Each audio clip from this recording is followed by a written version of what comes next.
I woke to the heavy slump of my car sitting crooked in the driveway. 4 tires flattened, sagging against the concrete like deflated lungs.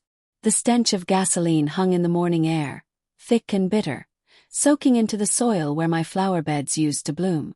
The tulips, my daughter's favorite, lay shredded across the lawn, their delicate petals torn and trampled like they meant nothing.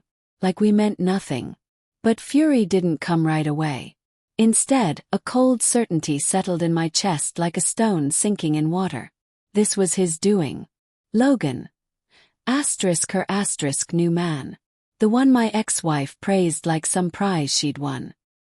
He's strong, she once said, like that meant something. But strong men don't skulk around in the dark with a screwdriver and a gas can. Strong men don't puncture tires and desecrate flower beds like jealous boys with hurt pride. I felt it in my bones. I saw it in the smug, curling smile on Mara's lips when I brought it up. That twisted smirk she wore like perfume when she said, "Boys will be boys," brushing past my anger like it was a minor inconvenience. Another time she chuckled. Actually chuckled and said, "At least Logan knows how to act like a real man," while sipping from a wine glass I bought, lounging on a sofa I built. We'd been married for 10 years.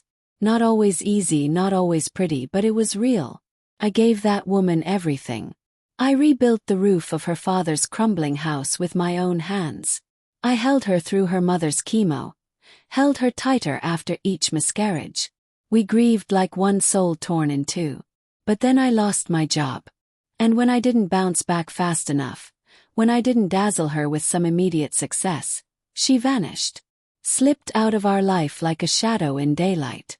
She didn't just leave, she traded up, chasing sparkle and noise.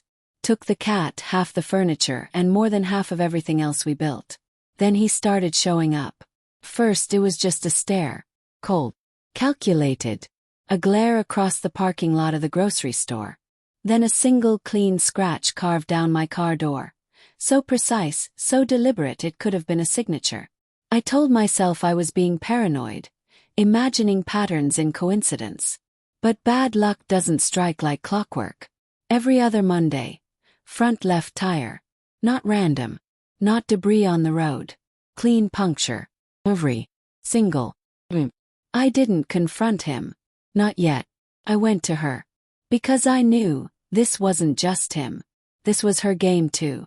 "You're paranoid," she said, laughing with her feet curled under her on the same couch I once stayed up all night assembling.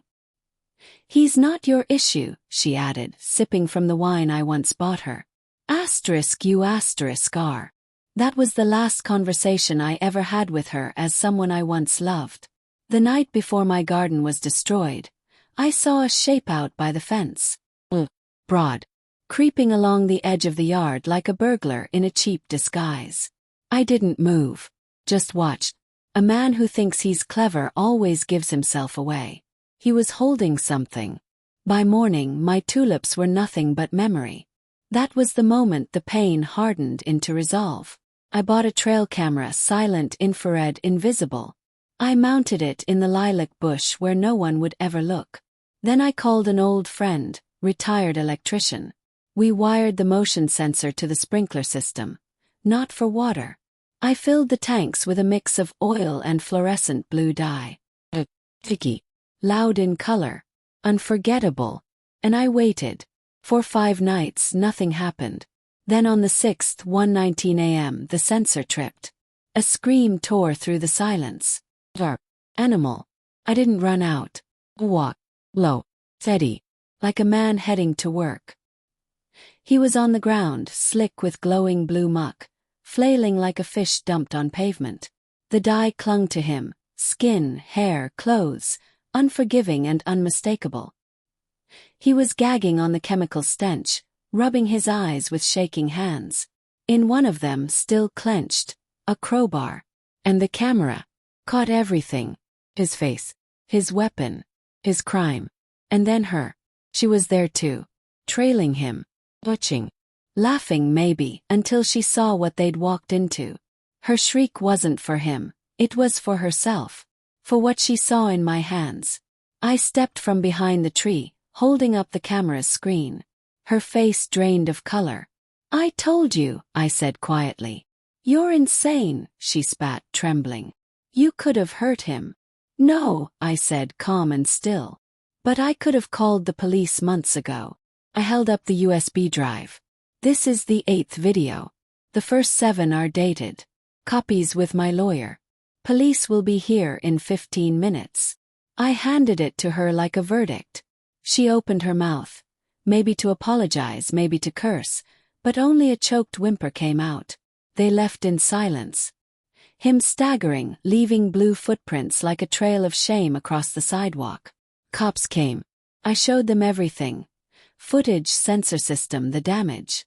One officer shook his head and said I handled it with impressive restraint. Control, he called it. I hadn't keyed his truck. I hadn't followed him to his job, or outed him to his parole officer. I didn't light a match and watch the world burn. No, I waited. I watched them weave their own noose, loop by loop. Then I let them fall into the snare I'd set with precision. In court I filed charges. Asterisk vandalism. Asterisk stalking. Asterisk property destruction. Asterisk trespassing. He took a plea. Community service, a fine, and a mark on his record that wouldn't go away.